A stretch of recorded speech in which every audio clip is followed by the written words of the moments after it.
100% job గ్యారెంటీతో ISTTM business school admissions open. Welcome to Suman TV. నేను నాగరాజ్ బైర్సిటీని. కార్టూనిస్టులు ఎంతమంది ఉన్నప్పటికీ ఆయన తన గీతల్లో చూపించే చమత్కారం, వ్యంగ్యం, కోపం వీటన్నిటితో ఆ ప్రొఫెషన్ అంటూ ఒకటి ఉందా అని అందరికీ తెలియవచ్చింది. సుదీర్ఘకాలం పాటు కార్టూనిస్టుగా సేవలందించిన ఆయన వైనం ఎప్పటికీ అమరం. ఆ కార్టూనిస్టు ఎవరో మీకు ఇప్పటికే తెలిసిపోయి ఉంటుంది. ఆయన ఎవరో కాదు, ఈనాడు అంటే ఆయనే శ్రీధర్ అంటే ఈనాడు. ప్రస్తుతం ఆయనతోనే మనం ఉన్నాం, శ్రీధర్ గారితో. సార్ నమస్తే. సార్ నమస్తే అండి. బాగున్నారు సార్? నేను బాగున్నానండి, మీరు బాగున్నారు? Sir happy sir. ఈరోజు మిమ్మల్ని చూడము నా చిన్నతనం నుంచి అంటే ప్రతిరోజు నేను ఈనాడు పేపర్ అయితే ఖచ్చితంగా చదువుతాను. Thank you very much. ఖచ్చితంగా చదువుతాను. ఫస్ట్ ఇదే చూస్తాను సార్, ఇది సంగతి అనేది. ఒక పొలిటికల్ అంశానికి తగ్గట్టుగా మీ బొమ్మను చూస్తే మొత్తం సారాంశం అర్థమైపోతుంది అనమాట. అలాంటి వ్యక్తిని ఈరోజు నేను కలిశాను కాబట్టి నేరుగా ఇప్పుడే ఫస్ట్ టైం మిమ్మల్ని చూడడం నాకు చాలా హ్యాపీగా ఉంది సార్. Okay sir. కాకపోతే కార్టూనిస్ట్ అలాగే నాకు తెలిసి మీ వల్లే అదొక ప్రొఫెషన్ ఉంది అని తెలియవచ్చింది నేను అనుకుంటున్నాను సార్. ఎందుకంటే అప్పటివరకు ఆ బొమ్మలు అనేది మీరే సార్ వేస్తున్నది ఈనాడులో. ఇది సంగతిలో ఆ బొమ్మలు మీరు వేసేవారు కదా. అసలు ఎలా అలవర్చుకున్నారు సార్ ఈ కార్టూన్లు ఇవన్నీ కూడా? మీ కుంచె నుంచి అలా జాలువారిపోతుంటాయి కదా గీతలన్నీ కూడా. అయ్యో అంత ఇది కాదు, నా వల్ల ప్రపంచానికి తెలియలేదు కార్టూను. సార్ కార్టూను ముందు రాంభట్ల కృష్ణమూర్తి గారు పొలిటికల్ కార్టూన్లు వేసేవారు సార్. మనకు తెలియని ఒక వ్యక్తి, అజ్ఞాత వ్యక్తి ఉండేవారు సార్. అసలు ఎవరికి తెలియదు. నాకు తెలిసినంత వరకు అయితే పెద్ద వాళ్ళకు కూడా, అంటే జర్నలిస్టులకు, ఎడిటర్లకు, లేకుంటే పెద్ద పెద్ద కార్టూనిస్టులకు కూడా తెలియని పేరు ఏంటంటే ఆర్ఎస్ నాయుడు గారు. ఆర్ఎస్ నాయుడు రాయలసీమ వ్యక్తి. ఆయన పేరు చూస్తే తెలుస్తుంది తెలుగువారని చెప్పి ఈస్టర్న్ యూరోప్లో కార్టూన్స్ వేసేవారు. ఇది కమ్యూనిస్ట్ మూమెంట్స్ బాగా ఉన్నప్పుడు, తర్వాత సెకండ్ వరల్డ్ వారు ఇదంతా అల్లకల్లోలంగా, ఆ తర్వాతనేమో రెసిషన్ ఇవంతా వచ్చింది కదా, ప్రపంచ నిరుద్యోగంతో అట్లా. ఆ టైంలో కార్టూన్లు వేసేవారు ఆయన, తెలుగువారు. ఎట్లాగో కష్టపడి 2 కార్టూన్లు సంపాదించాను ఆయనవి, అవి పోయినాయి. అయితే ఆయన బెంగళూరులో 1985లో ఒక రోడ్డు పైన పడి చనిపోయారు. పెళ్ళి లేదు, పెటాకులు లేదు, ఏదో చిన్న రూమ్లో ఉండేవారు. అరెస్ట్ చేశారు కమ్యూనిస్ట్ అని చెప్పి అప్పట్లో. తర్వాత ఏమైందో ఏమో కొంచెం దాన్ని ఏమంటారంటే తన కంట్రోల్లో తను లేకుండా అయిపోయారు. మతి స్థిమితం తప్పింది. అయినా బుక్స్ చదవడం అదంతా ఉండేది ఆయనకు. ఏదో చిన్న రూమ్లో ఉండేవారట బెంగళూరులో. అప్పుడు పౌర సన్మానం జరిగింది నాకు. పౌర సన్మానం గురించి కాదు నేను చెప్తున్నది. మీకు జరిగింది సార్? నాకు జరిగింది. సార్ నాకు కార్టూనిస్ట్గా తీసుకెళ్ళిపోయి సన్మానం చేశారు 1985లో. అప్పుడు హెగ్డే ఉన్నారు, రామకృష్ణ హెగ్డే ముఖ్యమంత్రిగా ఉన్నారు. అప్పుడు ఈ అంశం ప్రస్తావనకు తీసుకొచ్చాను నా స్పీచ్లో. అయితే అవును మాకు తెలియదు, ఆయన చనిపోయిన తర్వాత తెలిసింది, ముందే తెలిస్తే బాగుండేదేమో అన్నారు. కానీ అవి ఏమి ఇది కాదు కదా, తర్వాత ఏం చేయగలం, వారు ఏం చేయలేము, మనం ఏం చేయలేం కదా. RS Naidu political cartoonist. తర్వాత రాంభట్ల కృష్ణమూర్తి గారు రకరకాల ప్రయోగాలు చేశారు. టుమ్రీలు, ఇమ్రీలు ఇవన్నీ రాశారు. టుమ్రీ అంటే కింద కవిత్వం ఉంటుంది, పైన బొమ్మ ఉంటుంది. అది 2 ఒకటిలే రాయాలి, ఒకళ్ళే రాస్తే బాగుంటుంది. తర్వాత ఎవరెవరో ప్రయత్నాలు చేశారు కానీ కవి వేరు, బొమ్మ వేసే ఆయన వేరు అయ్యేసరికి లింకు కుదరదు కదా, బొమ్మతో ఉన్న లింకు. అట్లా అయింది. మీలో కవి లేడా సార్? చిన్నప్పుడు రాసేవాడిని. నిజం చెప్పాలంటే ఈనాడులో చేరేదాకా రాసా, 17 years దాకా రాసా. కవిత్వాలు పబ్లిష్ అయినాయి. కవి లేడు, రాసా, కవిత్వాలు రాసా. కవి ఉంటే వాడు ఉండేవాడు కదా. అయితే ఈ మధ్య అమెరికా వెళ్ళినప్పుడు 2 సంవత్సరాల కింద ఇక్కడ మనకు అందుబాటులో లేని మంచి బుక్స్ దొరికాయి. లైబ్రరీకి వెళ్తే, చికాగో లైబ్రరీకి వెళ్తే అక్కడ నాజిమ్ హిక్మత్, తర్వాత ఏమో పాబ్లో నెరూడా వాళ్ళ కవిత్వం దొరికింది నాకు, పెద్ద బుక్స్. దాంట్లో నచ్చినవి 3-4 పోయమ్స్ ట్రాన్స్లేట్ చేశాను నేను. ట్రాన్స్లేట్ చేసి ఏం చేస్తాం, పబ్లిష్ చేయం కదా, ఫేస్బుక్లో పెట్టడం లేదా మిత్రులకు చూపెట్టడం. అదంతా. అంటే అసలు మీ జర్నీ ఒక కార్టూనిస్ట్గా ఎలా స్టార్ట్ అయింది? అసలు ఆ బొమ్మలు, ఆ గీతలు అలా గీయడము ఎక్కడ నేర్చుకున్నారు, ఎలా అలవాడైంది సార్ మీకు? తెలియదండి నాకు, అన్నీ యాక్సిడెంట్సే. ప్రతిదీ లైఫ్లో అన్నీ యాక్సిడెంట్సే. ఏది ఊహించింది ముందు ఊహించి పెట్టింది కాదు. అప్పటికి నాకు ఉద్యోగం అవసరం ఉండింది కాదు, చదువుకుంటున్నాం. ఏం చదివారు సార్ మీరు? నేను చదివింది ఎంఏ పొలిటికల్ సైన్స్ చదివాను. దాంట్లో అడిగినా చెప్తాను. Constitutions, international relations, international law specialization చేశాను. కానీ అప్పటికి కాదు కదా. ఏ university sir? Osman university. Yale university కాదు, ఎంటైర్ పొలిటికల్ సైన్స్ కాదు, పొలిటికల్ సైన్స్ ఎంఏ చేశా. Okay sir, okay. ఆ తర్వాత ఉద్యోగం కోసము మీరు వేటాడుతున్న సమయంలో అనుకుంటాము, ఆ సమయంలో వేరే ఉద్యోగం దొరకక ఈనాడులోకి వెళ్ళారా, లేదంటే మీ హాబీకి తగ్గట్టుగా అక్కడికి వెళ్ళారా? అది కాదు, ఇది కాదు, ఏది కాదు. ఇంతకు ముందే చెప్పా, ఉద్యోగం అవసరం అప్పటికి లేదు. మా ఫాదర్ ఉన్నారు, మేమంతా చదువుకుంటున్నాం, బ్రదర్స్ చదువుకుంటున్నారు, ఇద్దరు అన్నయ్యలు అయితే ఐఏఎస్ చదువుదామని అట్లా ప్రయత్నం చేస్తున్నారు. సార్ మీరు ఇంతకీ? మేము 6 అన్నదమ్ములం, ఇప్పుడు మాత్రం 4 మిగిలాం. Okay sir. మీరు లాస్ట్ వారు సార్? నేను 5వ వాడిని. ఒక్కొక్కళ్ళు ఒక్కో ప్రొఫెషన్లో ఉన్నారు, ఇబ్బందులు ఏమీ లేవు. ఉద్యోగం కోసం ఏనాడు ప్రయత్నించలేదు. అసలు ఉద్యోగం ఏంటి, నేను చదువుతుంటే మధ్యలో గ్యాప్ వచ్చింది. నా అనారోగ్యం మూలంగా గ్యాప్ వచ్చింది. అనారోగ్యం అంటే ఏమైంది సార్? ఆస్మా ఉంది నాకు. ఆస్మాతోని మధ్యలో గ్యాప్ వచ్చింది. గ్యాప్ వచ్చి ఆ స్టాప్ గ్యాప్లో ఇంకో అన్నయ్య చెప్పాడు, ట్రైనింగ్ అన్నారు, ఏదో అడ్వర్టైజ్మెంట్ వచ్చింది, ట్రైనింగ్ అన్నారు, నీకు ఇంట్రెస్ట్ ఉంది కదా, బొమ్మలు నేర్పిస్తారేమో, నేర్చుకో, మళ్ళీ కాలేజ్ సితారాలో. ఈనాడు వాళ్ళ మ్యాగజైన్, ఫిలిం మ్యాగజైన్ సితారా ఉండే, దాంట్లో ఆర్టిస్టులు కావాలని వేశారు. ఆర్టిస్ట్ ట్రైనీస్ అన్నారు. ట్రైనీస్ అంటే మేమేమనుకున్నాము, ట్రైనింగ్ ఇస్తారా వాళ్ళు తీసుకెళ్ళిపోయి ఇట్నే అన్నారు. నిజానికి ఇంటర్వ్యూలో అడిగితే సాలరీ ఎంత ఎక్స్పెక్ట్ చేస్తున్నామంటే, మీరు సాలరీ ఇస్తారా, నేనే ఇవ్వాలనుకుంటున్నాను, నాకు ట్రైనింగ్ ఇచ్చినందుకు అన్నాను. జాబ్ అనే అక్కడికి వెళ్ళిన దాకా ఎక్కలేదు తలకు. ట్రైనింగ్ ఏదో తీసుకుంటాను, వస్తాను. అప్పటికి మీరు డిగ్రీ అయిపోయింది సార్? కాదు, ఇంటర్మీడియట్ జస్ట్ డిగ్రీలో జాయిన్ అయ్యాను. హెల్త్ ఖరాబ్ అయిపోయి డిస్కంటిన్యూ అయింది అంతే. అది డిస్కంటిన్యూ. అక్కడికి వెళ్ళి అంటే ఒకప్పుడు బొమ్మల మీద ట్రైనింగ్ ఇస్తారు అంటే ఆ బొమ్మల మీద మనకు ఆసక్తి ఉండాలి. అప్పటికే మనం గీస్తుండాలి. బొమ్మ ఆసక్తి ఉంది, గీయలేదు. ఎక్కడన్నా ఏదన్నా బొగ్గుతో గీయడమో, లేకుంటే చాక్ దొరికితే చాక్తో గీయడం, చాక్ పీస్ దొరికితే చాక్ పీస్తో గీయడం, అట్లాంటివే. కానీ ఏ వయసులో మీరు అలా గీయడం స్టార్ట్ చేసేస్తారు, బొమ్మలు గీయడం? ఆఫ్టర్ మై 10th క్లాస్ అనుకుంటా. మొట్టమొదటిగా ఒక బొగ్గుతో కావచ్చు, ఒక చాక్ పీస్తో కావచ్చు, మొట్టమొదటిగా మీరు గీసిన గీత ఏదో గుర్తుందా? లేదు, గుర్తులేదు. డూడ్లింగ్ చేస్తాం కదా, ఏమి చేసాం, ఏది ఫస్ట్ అని ఏదో తీసి పెట్టాలి, ఏముంటుందండి. నీళ్ళ మీద గీయవచ్చు, సముద్రం దగ్గరికి పోతే దీని మీద గీయవచ్చు. అవి ఏముంటాయి, రికార్డే ఉంటాయి. ఎక్కడ గోడల మీద గీయవచ్చు, పలక ఎవరిదన్నా దొరికితే, పిల్లలు దొరికితే దాని మీద గీయవచ్చు, ఇంట్రెస్ట్ ఉంటే. ఇప్పుడు జైల్లో కూడా ఉంటాయి, బొమ్మలు వేసి ఉంటాయి. అంత స్ట్రెస్లో కూడా వాళ్ళు గీస్తుంటారు బొమ్మ. అట్లా గీసిందే కానీ పర్టికులర్గా ఇది నేర్చుకోవాలి, దీని మీద ఇంట్రెస్ట్ ఉంది, దీని మీద డెవలప్ చేద్దాం అనేది కాదు. ముందే చెప్పాము మీకు అన్నీ యాక్సిడెంట్స్ అని. అక్కడ పడ్డాను, మళ్ళీ అక్కడి నుంచి అదొకటే జాబు. అక్కడ పడి నేర్చుకున్నారు సార్ మొత్తం? అక్కడ అవసరం వస్తే వాళ్ళు ఏం చేసేవాళ్ళంటే, అందంగా అక్షరాలు రాయడం, తర్వాత ఏమో ఈ ఆర్ట్ పుల్స్ అన్నీ కట్ చేసి పేస్ట్ చేయాలి, దానికి అనుకూలంగా హెడ్డింగ్స్ రాయాలి. వాళ్ళు ఇచ్చిన హెడ్డింగ్సే. మన ప్రమేయం, ప్రయత్నం, క్రియేటివిటీ ఏం ఉండదు దాంట్లో. క్రియేటివిటీ అంతా ఎక్కడ చూపుతామంటే, ఏ బొమ్మ ఎట్లా అతికించాలని, అంటే ఫోటోగ్రాఫ్స్, సినిమా యాక్టర్ల ఫోటోగ్రాఫ్స్ ఎట్లా అతికించాలనేది అక్కడ మన కళాత్మక విలువలన్నీ ప్రదర్శించాలి, అంతే. అవి కొంచెం ఇదిగా అనిపిస్తుంది, బోర్డమ్.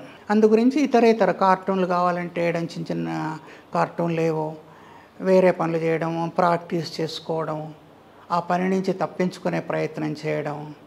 ఎందుకంటే భయం లేదు నాకు, ఉద్యోగం పోతుంది అనే భయం లేదు కదా. అందు గురించి అప్పుడు చిన్న పిల్లవాడిని, అంటే 18-19 ఇయర్స్ పిల్ల. ఏ సంవత్సరంలో? 79లో సితారాలో ఎంట్రీ మీది.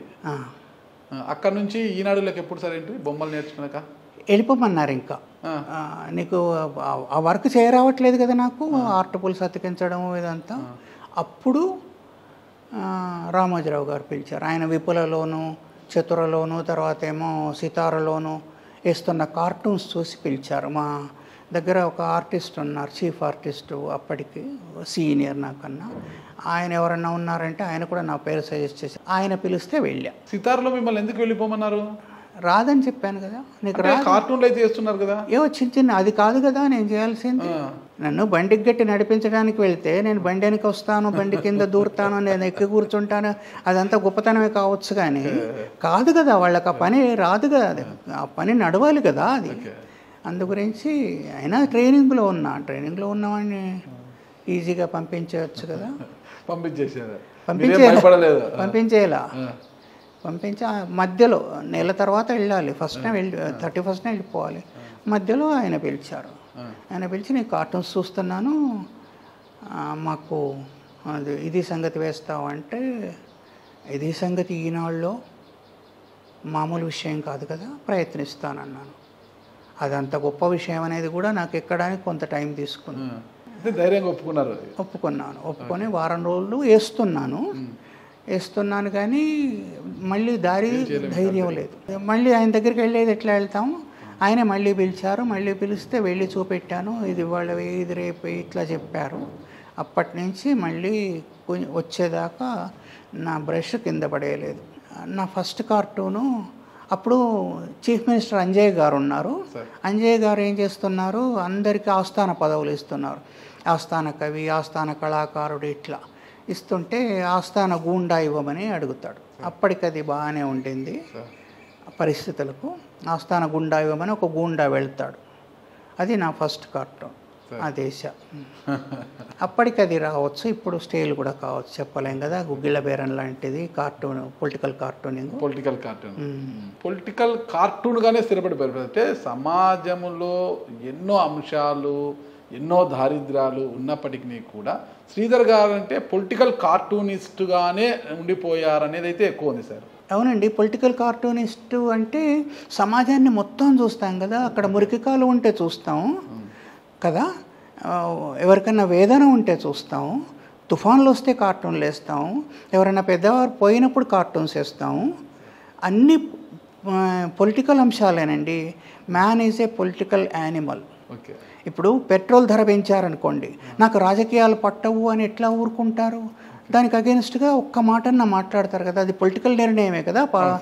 ఏది మన పెట్రోల్ పెంచడం కానీ, మన తిండి గింజల ధరలు పెంచడం కానీ, ఖచ్చితంగా గ్యాస్ ధర పెంచడం కానీ పొలిటికల్ అంశమే.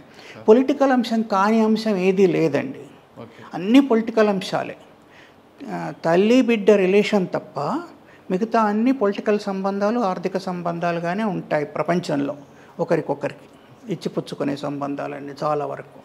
హ్యూమన్ రిలేషన్స్ వేరు, దాని గురించి మాట్లాడట్లేదు. ఏది దగ్గర వాళ్ళు అట్లా పొలిటికల్ థింగ్సే. పొలిటికల్ కార్టూనిస్ట్ అంటే నాకు అంతా సరికే కదా, అంతా నా సరికే, ప్రతిదాని మీద వేయొచ్చు. కార్టూన్లోనే మొత్తము రాజకీయ సారాంశాన్ని అంతా చూపించారు సార్. అంటే రాజకీయాలకు కార్టూన్కు మధ్య సంబంధాలని చూపించింది మీరే సార్. అది ఎలా సాధ్యమవుతుంది సార్ అసలు? అది ఎట్లా, ఎలా అర్థం చేసుకుంటారు? ఏమీ లేదండి, పొలిటికల్ కార్టూనిస్ట్కు 3-4 లక్షణాలు ఉండాలి, 3-4 లక్షణాలు ఉండాలి. ఒకటి, ఆర్టిస్ట్ అయి ఉండాలి. ఆర్టిస్ట్ కూడా వ్యంగ్యంగా క్యారికేచర్స్ వేయగలగాలి. ఎవరి బొమ్మనైనా చూస్తే వారి బొమ్మ వ్యంగ్యంగా వేయగలగాలి. యాజ్ ఇట్ ఈజ్ పోర్ట్రేట్ కాదు, distorted perception of a portrait అంటారు కార్టూన్, క్యారికేచర్. అయితే క్యారికేచర్ వేయగలగాలి ఒక లక్షణం, అంటే ఆర్టిస్ట్ అయి ఉండాలి, క్యారికేచర్ వేయగలగాలి. రెండోదేమో వాడికి హ్యూమరు తెలియాలి, సెన్స్ ఆఫ్ హ్యూమర్ ఉండాలి, హాస్యం తెలియాలి. మూడోదేమో రాజకీయ అవగాహన ఉండాలి, ఎడిటర్ను మించి ఉండాలి. కవిత్వం వస్తే ఇంకా మంచిది, వ్యంగ్యంగా మాట్లాడగలిగే క్యాప్షన్ రాయగలిగితే మరింత మంచిది, చదివి ఉంటే ఇంకా మంచిది. ఏది లిటరేచరు, ఫిక్షను, నాన్ ఫిక్షన్ ఇలాంటివన్నీ చదివి ఉంటే ఇంకా మంచిది. ఎంత చదివితే కార్టూనిస్ట్ అంత ఉన్నతుడు అవుతాడు, అంత మంచి కార్టూన్ వేయగలడు. ఎందుకంటే సరుకు ఉంది కదా, అల్మారాలన్నీ పెట్టుకున్నాం మనం, కావలసినవన్నీ తీసుకుంటాం కదా, వంట సామాన్లు కూడా అన్నీ పెట్టుకుంటాం మనం. అన్నీ తెచ్చి పెట్టుకుంటే ఏ పక్వాన్నైనా ఉండగలం, ఎలాంటి పదార్థాలు ఉండగలం, చేయగలం, బాగా చేయగలం. అందు గురించి కార్టూనిస్ట్ అనేవాడు ఎంత లిటరేచర్ చదివి ఉంటే, ఎంత సంస్కృతి తెలిసి ఉంటే అంత బాగా వేయగలడండి. దానికోసం ప్రయత్నం చేయాలి, అనునిత్యం ప్రయత్నం చేయాలి, ఇటు ప్రాక్టీస్ చేయాలి, పాలిటిక్స్ అవగాహన చేసుకుంటూ ఉండాలి. ఎట్లా అంటే నడవడి, వాళ్ళు ఎట్లా బిహేవ్ చేస్తారు, ఒక పొలిటీషియన్ ఉన్నారంటే, ఒక నాయకులు ఉన్నారంటే వారు ఎట్లా ప్రవర్తిస్తారు, ఎట్లా మాట్లాడతారు, 2 నాలుకల ధోరణి, ముక్కుసూటి వ్యవహారమా, అదంతా అవగాహన చేసుకుంటున్నాం అనుకోండి. ఆవాహన చేసుకున్నట్టయితే మనకు వాళ్ళను దొరికిపోతారు, ఈజీగా దొరుకుతారు. వాళ్ళు దొరికితే వాళ్ళని పట్టుకొని ఉతికి పారేయచ్చు. అట్లా. ఇప్పుడు మీరు క్యారికేచర్ అన్నారు కదా సార్, క్యారికేచర్కి కార్టూన్కి తేడా ఏంటి సార్? దానికి చాలా చరిత్ర ఉందండి. క్యారికేతుర అనే మాటతో పుట్టింది కార్టన్. కార్టన్ అంటే డబ్బా, అట్ట డబ్బా కదా, అలాంటి ఆ షీట్ పైన వేసిన బొమ్మలు అనేది కూడా ఒకటి ఉంది. కారా అంటే కాయిన్ ఉండేది. మన దగ్గర కూడా మాడల్ అనేది, మాడల ముఖం వేయడం, అట్లా కారా అంటే ఫేస్ వేసేవి, వక్రంగా వంకర టింకరగా ఉంటే అట్లా వేసే బొమ్మలు క్యారికేతురా అనేవాళ్ళు. టా కాదు, తా, క్యారికేతురా అనేవాళ్ళు. ఆ క్యారికేచరు వ్యంగ్యంగా వచ్చి తర్వాత ఒక పాయింట్ ఏదన్నా దాంట్లో ఉన్నట్టయితే, క్యారికేచర్ అంటే ఒక నాయకుడి బొమ్మను యాజ్ ఇట్ ఈజ్ వ్యంగ్యంగా వేయడాన్ని, ఉట్టిన నిలబడి ఉన్నా ఏం చేయడు వాడు, చేయకున్నా ఏమవుతుందంటే అది క్యారికేచర్ అవుతుంది. అంటే బొమ్మ, కార్టూన్లో వాడే బొమ్మను క్యారికేచర్ అంటున్నాం. కార్టూన్ ఏమో ఒక పాయింట్ చెప్తుంది, ఒక అవగాహన ఇస్తుంది, మనకు ఒక సంగతి తెలియజేస్తుంది, దాన్ని కార్టూన్ అంటారండి. మళ్ళీ కార్టూన్లో ఏంటంటే జనరల్ కార్టూన్స్, మ్యాగజైన్ కార్టూన్స్ అంటాము, ఇంకా యానిమేషను అవన్నీ కూడా ఉన్నాయి. యానిమేషన్ కార్టూన్స్, కథలు చెప్పే కామిక్సు అవన్నీ వేరున్నాయి. కార్టూన్లలో ఇప్పుడు మ్యాగజైన్ కార్టూన్లో ఒకటి, పొలిటికల్ కార్టూన్లో ఒకటి. పొలిటికల్ కార్టూన్లోనేమో కత్తిసాము లాంటిది, లేకుంటే అసిధార వ్రతం లాంటిది. అది ఇటు పడకూడదు, ఇటు పడకూడదు, నడిచి వెళ్ళాలి, మళ్ళీ కత్తి మీద నడిచినట్టు కత్తి వెళ్ళాలి, తర్వాత చిన్న రూమ్లో సాము చేసినట్టు. ఎందుకంటే ఇంతే. పాలిటిక్స్లో ఉన్న వాళ్ళకి చాలామందికి అధికారం ఉంటుంది, వాళ్ళు ఏమైనా చేయగలరు, వాళ్ళతో వ్యవహారం తప్పకూడదు, ఈత కూడా గీత తప్పకూడదు, తప్పకుండా వెళ్ళిపోవాలి. మామూలు కార్టూన్లు అంటే ఏంటంటే అట్లకాడ కార్టూన్లు అంటున్నారు కొందరు, అది నా మాట కాదు, నేను అట్లకాడ కార్టూన్స్ అంటే అది నేను అనట్లేదు. కానీ ఏ సబ్జెక్ట్ పైన అయినా వేయచ్చు కదా. ప్రపంచం అంతా ఇంట్లో జరిగే వ్యవహారాలు, లేకుంటే పెళ్ళిళ్ళు, తంతులు, అవన్నీ కూడా సబ్జెక్ట్సే అవుతాయి. వీటికి అట్లా కాదు, పొలిటికల్ లింక్ ఉన్న సబ్జెక్ట్సే పొలిటికల్ కార్టూన్ అవుతుంది తప్పకుండా. ఒక కార్టూనిస్ట్ యొక్క బలము ఎంత, ఆయన శక్తి ఏంటనేది మనకు ఒక అమెరికాలో జరిగిన ఒక సంఘటనను బట్టి మనకు అర్థమవుతుంది సార్. మంచి ప్రశ్న అడిగారండి, ఎవరు అడగలేదు సార్. ఆ బలం ఎంత అనేది 2 విషయాలు ఉన్నాయి. ఒకటేంటంటే బలమైన ఆయుధం మీ దగ్గర ఉందనుకోండి సార్, లేదా కర్ర ముక్క ఉందనుకోండి, మీరు కర్ర ముక్క పట్టుకొని వెళ్తుంటే ఎవరు మీకు భయపడరు, అది హాని కూడా చేయచాలదు. మీ దగ్గర షార్ప్ నైఫ్ ఉందనుకోండి, కత్తి ఉందనుకోండి, మీరు జాగ్రత్త పడాలి, దానికి అవతలాడికి తాకకుండా, మీకు హాని కలగకుండా. AK-47 ఉందనుకోండి, ఇంకింత జాగ్రత్త పడాలి. మన దగ్గర ఎంత బలమైన ఆయుధం ఉంటే మనం అంత జాగ్రత్త పడాలి. కార్టూన్ చాలా బలమైన ఆయుధం. ఎందుకు బలమైన ఆయుధం అయిందంటే అది విజువల్ ఆర్ట్. విజువల్ ఆర్ట్ ఏంటంటే ఇంటర్నేషనల్ లాంగ్వేజ్. బొమ్మ ఒక్కటే ఇంటర్నేషనల్ లాంగ్వేజ్. వేస్తే ఆవని చెప్తాం, ఏనుగేస్తే ఏనుగని చెప్తాం. ఈ సౌలభ్యం ఇతరేతర కళలకు లేదు, ఏ కళకు లేదు. ఎందుకంటే మీరు కవిత్వం రాశారనుకోండి, ఆ భాషకే పరిమితం అవుతుంది. శ్రీశ్రీ కవిత్వం అయినా, గురజాడ గారిదైనా, ఇంకా పోతన మహాత్యుడి బాలరసాలసాల అని చెప్పినా కూడా అంతకే పరిమితం అవుతుంది కదా. ఎంత గొప్ప కవిత్వం, శ్రీనాథుడికి పద్యాలు తీసుకున్నా కూడా. కానీ వేరే ఆర్ట్ అందరికీ తెలుసు. ఆఫ్రికాలో వెళ్ళినా, అమెరికాలో వెళ్ళినా, చైనాలో వెళ్ళినా ఆర్ట్ ఈజ్ ఆర్ట్ తెలుస్తుంది, ఇంటర్నేషనల్ లాంగ్వేజ్ కాబట్టి అట్రాక్ట్ చేస్తుంది. దాన్ని చూడడానికి ఎక్కువ టైం అవసరం ఉండదు. 3, 4, 5, 6, 7, 8, 10 లోపల సెకండ్స్, నిమిషాలు కాదు. కాబట్టి అది ఈజీగా మనల్ని ఆకర్షిస్తుందండి. సినిమాలు చూసినట్టయితే, సినిమాలు కానీ కథలు కానీ, మొత్తం ప్రపంచం మీద 7 కథలు ఉంటాయట, అవే అటు ఇటు తిప్పుతుంటారట. అయితే అన్ని నవరసాల్లో 3 రసాలే ప్రధానమైనవి. వీరరసం, ఫైటింగ్స్ సినిమాల్లో కనిపిస్తుంది. శృంగార రసం, డ్యాన్సులు, పాటలు అవి కనిపిస్తుంది. హాస్యరసం, బ్రహ్మానందం గారు ఉంటారు కదా. ఈ 3 అయితే ఈ మూడింట్లో ఈ హైట్, వెయిట్, ఆహార్యం అంతా కూడా మీరు బ్రహ్మానందం గారి సోదరులా కనిపిస్తున్నారు సార్ మీరు. నేను బ్రహ్మానందరావు గారు కనిపిస్తున్నాను. ఆయన సోదరుడు మీరు అన్నట్టు హైట్, ఆహార్యం అంతా కూడా ఆయన గొప్పవారండి. సార్ మీరు తక్కువగా సార్, మీరు కూడా ఒకానొక సందర్భంలో శ్రీధర్ గారికి పద్మశ్రీ అవార్డు ఇవ్వబోతున్నారని కూడా బయట వార్తలు చేశారు. పేపర్లో వచ్చింది, బయట వార్త లేదు. చంద్రబాబు నాయుడు గారు ప్రపోజ్ చేశారు, కుదరలేదు. అది వేరే విషయం, దాన్ని వదిలేద్దాం. అయితే సబ్జెక్ట్కి వస్తే ఆ 3 లక్షణాలు ఉండాలండి. ఇదేమో విజువల్ ఆర్ట్. అదృష్టవశాత్తు నేను ఆ బొమ్మలు వేస్తున్నా అంటే విజువల్ ఆర్ట్ వైపు వెళ్ళిపోయా కాబట్టి ఏమవుతుందంటే దొరుకుతుంది. తర్వాత పబ్లిక్ మూడ్ ఎట్లా అంటే ఒక నాయకుడిని, ఒక ముఖ్యమంత్రిని కానీ, ఒక వ్యవస్థ, ఒక పార్టీని కానీ పబ్లిక్ ఓడిద్దాం అనుకున్నారు అనుకోండి, వాళ్ళ ప్రజల వైపు మనం ఉన్నాం అనుకోండి. అంటే జర్నలిస్ట్ అనేవాడు ప్రజల వైపే ఉండాలి, గవర్నమెంట్ వైపు ఉండకూడదు, ఎప్పుడూ ప్రతిపక్షంలోనే ఉండాలి. అయితే వాళ్ళ వైపు ఉన్నాం అనుకోండి, మనవాడు అనే మమేకం అవుతారు కదా, దాంతో ఆనందం ఉంటుంది. మనం వేసే బొమ్మలకు దానికి విలువ వస్తుంది, కనెక్ట్ అవుతారు బాగా. సార్ ఒక కార్టూనిస్ట్గా రాణించాలి అంటే ఎలాంటి అవగాహన ఉండాలి సార్? ఇప్పుడు చెప్పా ఇందాక, కానీ ఏది సజెస్ట్ చేయను నేను. ఎందుకంటే మనలో ఒక వెదుకులాడుతుంటామండి. నేను జర్నలిస్ట్ కావాలని, లేదా నేను ఇంజనీర్ కావాలి, నేను డాక్టర్ కావాలి, నేను పొలిటీషియన్ కావాలి, ఇట్లా వెదుకులాడుతుంటాను. నేను దొంగ కావాలి, ఎక్కువ సంపాదించాలి, నేను హిట్లర్ అయ్యి అందరి తలలు నరికేయాలి, ఇదంతా ఉంటుంది. పర్సెప్షన్స్. వాళ్ళు క్రాలింగ్ అటువైపు పాకుతూ ఉంటారు, వెళ్తూ ఉంటారు. ఎవరన్నా సాయం పట్టవచ్చు, లేచి నుంచోబెట్టవచ్చు, లేదా దారి అడుగుతాం, వెళ్తూ ఇట్లా వెళ్ళాలంటే ఎవరైనా సరైన దారి చెప్పొచ్చు. అయినంత మాత్రాన వాళ్ళు మన గురువులు కాదు, మనకేది చెప్పేది ఏముండదు కదా, దారి చూపెడుతున్నారంతే. ఆయన కాకుండా ఇంకొక వ్యక్తి చూపెడతారు, మనకు నేర్పించేది ఏముండదు. నేను కూడా ఎవరికి సలహా ఇవ్వాలి, ఎందుకంటే నా బ్యాక్గ్రౌండ్ వేరుగా ఉంటుంది. సూది దగ్గర నుంచి, విసుర్రాయి దగ్గర నుంచి, నాగళ్ళ దగ్గర నుంచి, కొడవళ్ళ దగ్గర నుంచి, రాకెట్ల దాకా, లేదా మహాభారతం, భాగవతం, రామాయణం, వేదాల్లోని శ్లోకాలు, ఇవన్నీ నా కార్టూన్లలో వాడుకున్నాను. ఇదే సెట్ ఇంకొక సెట్ కాదు కదా.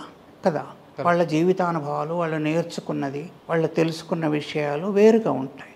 ఆ వేరుగానే వెళ్తారు కదా వాళ్ళు. కాబట్టి చెప్పేది ఏముండదు. ఒక మంచి ఆర్టిస్టు ఒక కార్టూనిస్ట్గా మారగలడా? ఆ పర్సెప్షన్ ఉంటే మారగలడు. ఫైన్ ఆర్ట్స్లో డిప్లొమాస్, పీజీ చేస్తున్నారు కదా సార్, వాళ్ళందరూ కూడా కార్టూన్లు వేయగలుగుతారా? ప్రతి కార్టూనిస్టు తప్పనిసరిగా ఆర్టిస్ట్ అయి ఉండాలి.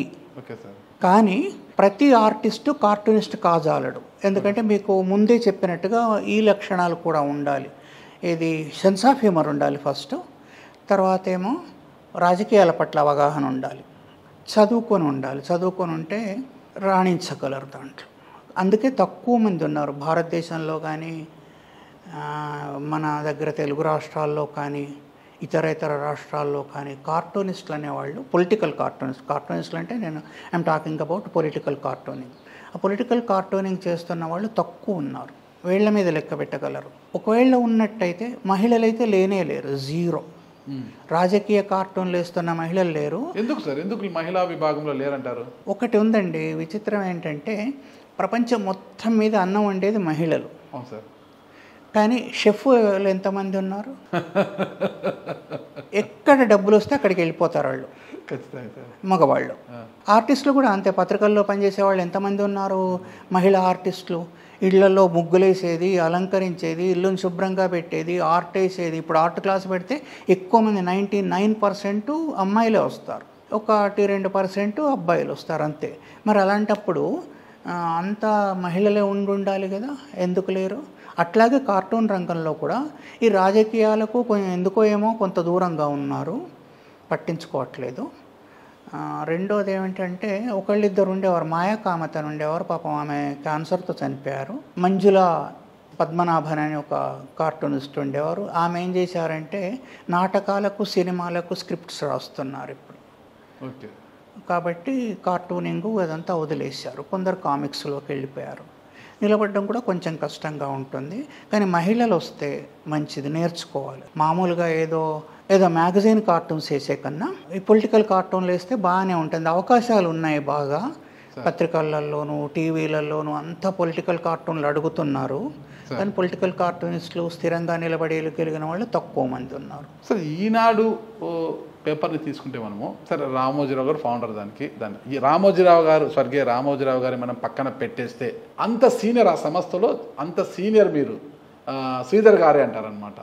అంత అనుభవం అన్నేళ్ళు ఓపికతో ఎలా పనిచేశారు సార్ అసలు అక్కడ? బండికి గుర్రాన్ని గట్టి కొడుతుంటే నాకు ఓపికనా ఇన్నేళ్ళు అన్నేళ్ళు అని ఉండదు కదా, వెళ్తూనే ఉంటుంది. అయితే మనల్ని తరుముతుందండి, ఒక విషయం తరుముతుంది సార్. మన ఆర్ట్ మనల్ని తరుముతుంది, తర్వాత మన జీవితం మనల్ని తరుముతుంది. తప్పకుండా ఇవాళ ఇది వెయ్యాలి, రేపు ఇంతకన్నా బాగా వేయడానికి ప్రయత్నించాలి, నేను మాత్రమే వేస్తాను, నేనే వేయగలను, నేనే వేయాలి, అది నా బాధ్యత, నా డ్యూటీ అనుకున్నాం అనుకోండి. అప్పుడు తప్పకుండా ఇవాళ కాకుండా ఇవాళ వెళ్తాం ఆఫీస్కు, రేపు వెళ్తాం, రేపు అదే పని చేస్తాం, ఇది అదే పని చేస్తాం. తర్వాత రెస్పాన్స్ వస్తుంది కదా పబ్లిక్ నుంచి, అది ఇంకా ఆనందంగా నెట్టుతుంది. కొరడా తీసుకొని కాకుండా ఆనందంగా నెట్టుతుంది. మనకు వచ్చే రెస్పాన్స్ బాగా ఉండేది. దాంతో ఏమవుతుందంటే ఏ రోజుకి ఆ రోజు చైతన్యం నిండుతుంది, ఒక శక్తి వస్తుంది కదా, ఫ్యూయల్ నడవడానికి ఫ్యూయలు గడ్డి వేసినట్టుగా అట్లా వస్తుంది, పెట్రోల్ పోస్తుంది. అసలు మీకు ఆ ఫ్యూయల్ నింపింది ఎవరు? మిమ్మల్ని వెనక నుండి ప్రోత్సహించంటే ఆ చెర్నాకోల్తో కొట్టి మిమ్మల్ని ముందుకు నడిపింది ఎవరు? మనమే. ఎవరికైనా ఈనాడులో మీకు ఒక సీనియర్ ఎంప్లాయీగా మీకు అసలు రామోజీరావు గారితో ఉన్న అనుబంధం ఎలాంటిది? అసలు ఆయనతో మీ జర్నీ ఎలా ఉంది సార్? పితృతుల్యులుగా భావించేవాడిని, తండ్రిగా భావించేవాడిని. ఆయన నానానే పిలిచేవారు నన్ను, ఇంకోట్లేదా. ఎప్పుడు ఆయన కోపం అదంతా నేను చూడలే. వేరే వాళ్ళ పైన కోపం చేయొచ్చు, ఫైర్ చేయొచ్చు ఎవరితోనైనా, నాతో అట్లా ఎప్పుడూ లేరు. మిగతా వాళ్ళకు కూడా చెప్పేవాళ్ళు, ఆర్టిస్టులతో సున్నిత మనస్తత్వం ఉన్న వాళ్ళు ఉంటారు, మనస్కులు ఉంటారు, అందు గురించి జాగ్రత్తగా వాళ్ళతో ఉండాలి అని చెప్పేవారు. అది సంబంధం, అంతకన్నా వివరణ ఏముంటుంది, అవసరం కూడా ఉండదు. మీకు తెలిసిన రామోజీరావు గారి యొక్క వ్యక్తిత్వం ఎలాంటి సార్? చాలా పెద్దవారండి, గొప్పవారు. ఆయనలో మామూలు మనిషి ఉన్నారు, ఒక బిజినెస్ మ్యాన్ ఉన్నారు, కఠోరమైన బిజినెస్ మ్యాన్ ఉన్నారు, ఒక చెయ్యి తిరిగిన పాత్రికేయుడు ఉన్నారు, ఒక ఆర్టిస్టు ఉన్నారు, రాజకీయాలతో బాగా తెలిసిన రాజకీయ పండితుడు అంటారు కదా, అట్లాంటి రాజకీయ పండితుడు కూడా. తర్వాత the best cartoonist editor in Telugu states, only one person, Ramoji Rao గారు అంతే. Best cartoonists editor. కార్టూనిస్టులకు ఎడిటర్ ఎవరన్నా ఉండాలంటే ఆయన ఒక్క రామోజీరావు గారే. ఆయనకు కార్టూన్ వేయడం వస్తుందా సార్? ఆయన కార్టూన్లు వేయడం రాదు, ఆయన ఆర్టిస్ట్గా కూడా పనిచేశారట. కానీ కార్టూన్లు సెలెక్ట్ చేసుకోవడం ఉంటుంది కదా, ఇది రేపు పేలబోతుంది అని తెలియాలి కదా, తర్వాత ఇది మనకు కొంప ముంచబోతుంది అనేది కూడా తెలియాలి కదా. ఆ వ్యత్యాసం తెలియకుండా తర్వాత మంచి కార్టూనిస్ట్ ఎడిటర్ ఉంటే కార్టూనిస్టులకు చాలా బాగుంటుందండి. ఎందుకంటే తన ఆత్మను గ్రహించే వాళ్ళు ఉంటారు. దాంట్లో ఏదో మెలిక పెడతాం కార్టూన్లో, ఆ మెలికను చూడగానే పట్టుకోవడం, అది అందరి వల్ల కాదు. ఆయన ఒక్కరే చెప్తున్నాను, అంతకు ముందు సంగతి నాకు తెలియదు, ఈనాడు కన్నా ముందున్న పత్రికల గురించి నాకు తెలియదు, ఆ తర్వాతి పత్రికల గురించి కూడా గంటాకంఠంగా చెప్తున్నాను. The best cartoonists editor. కార్టూనిస్టులకు కావలసిన ఎడిటరు ఆయన ఒక్కరు మాత్రమే. ఇంగ్లీష్ సంగతి కూడా చెప్పట్లేదు నేను తెలుగులో, ఇప్పుడు ఎవ్వరూ లేరు, నిర్భయంగా చెప్తున్నాను. అంటే ఎవరిని తక్కువ చేయడం కూడా నా ఉద్దేశం కాదు, ఆయనతో నాకున్న సంబంధంతో ఆయన చూసిన కార్టూనిస్ట్గా ఆయన చెప్తున్నారు. మీరు ఒక కార్టూనిస్ట్ ఎడిటర్గా ఉన్న రామోజీరావు గారు ఈ కార్టూన్ రేపు పేలబోతుంది, ఈ కార్టూన్ రేపు మన కొంప ముంచిపోతుంది అని చెప్పిన దాఖలాలు ఏమైనా ఉన్నాయి సార్? చాలా ఉంటాయి, చాలా ఉంటాయి. I throw all my failures in the dustbin అని, మన ఫెయిల్యూర్స్ అన్ని డస్ట్బిన్లో వేస్తాం. ఒకసారి డస్ట్బిన్లో వేసిన తర్వాత వాటిని ముట్టుకోవడానికి కూడా ఇష్టపడం కదా, ఆశయపడతాం కదా, కాబట్టి అవి గుర్తుండవు, అవన్నీ గుర్తుండవు. ఏది నేను తీసి పారేశాను, నాది తీసి పారేశాను, రోజు చాలా వేసేవాడిని, 5, 10, 15, 20 అట్లా వేసేవాడిని కార్టూన్స్. దాంట్లోంచి 1, 2 వస్తాయి. ప్రతిరోజు ఒక సంచలనాత్మకము అంటే ఒక పొలిటికల్ అంశానికి సంబంధించి మీరు కార్టూన్ వేస్తారు కదా సార్, అంటే మీరు అంటే ఖచ్చితంగా ఇది సంగతిలో కార్టూన్ రావాలి, కింద శ్రీధర్ అని పేరు కూడా రావాలి, ఒక లైన్ అది అంతా కూడా, అంటే ఇది అనుకున్నట్టు ఏకకాలంలోనే కార్టూన్ వేసేస్తారా, లేదంటే ఒక 10 అట్లా వేసి ఏదన్నా చూస్తారా సార్?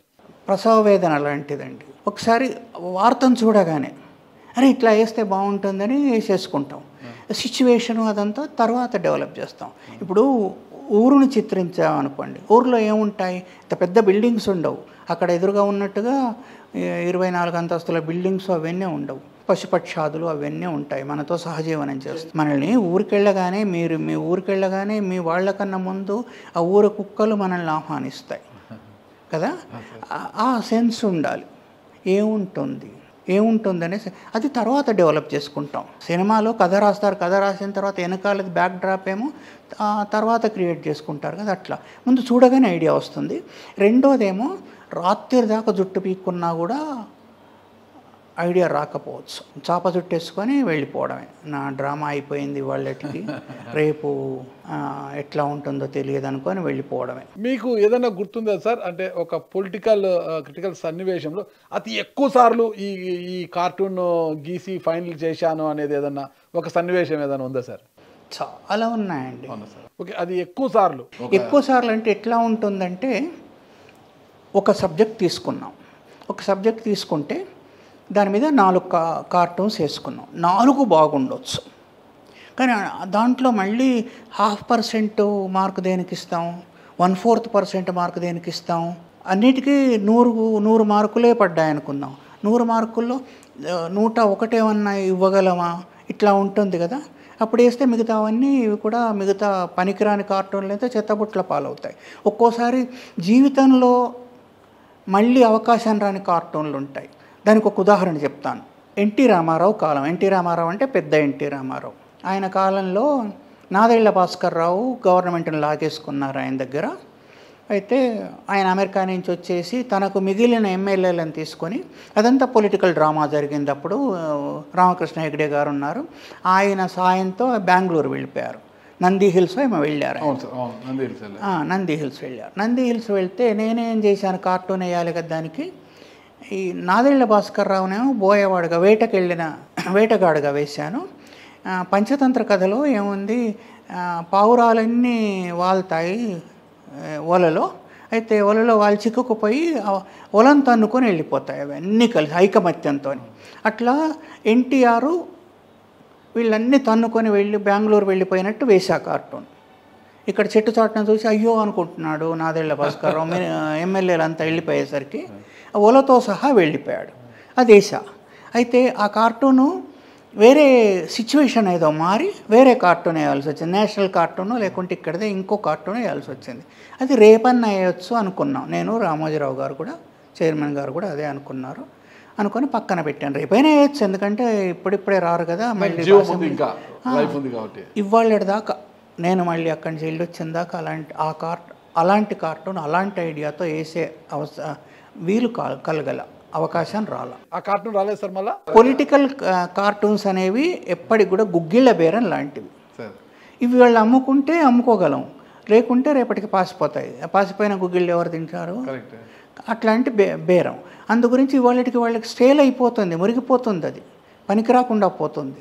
సో ఇది ఎప్పటికీ రాదు అది జీవితంలో. అట్లా చచ్చిపోతాయి కార్టూన్స్. తర్వాత తీరా వేసాము అయిపోయింది అనుకోండి. ఒకసారి వాజ్పేయి గారి పైన వేశాను. వాజ్పేయి పైన వేస్తే ఏం చేశాడంటే, రేపు ఆయనకు బలపరీక్ష ఉంది. వేశాను. ఆ బలపరీక్ష పైన వేసా. కార్టూన్ గుర్తులేదు నాకు. బలపరీక్ష పైన వేస్తే రాత్రికి వెళ్ళి రిజైన్ చేసి వచ్చారు ప్రెసిడెంట్ ఆఫ్ ఇండియా దగ్గరికి వెళ్ళి.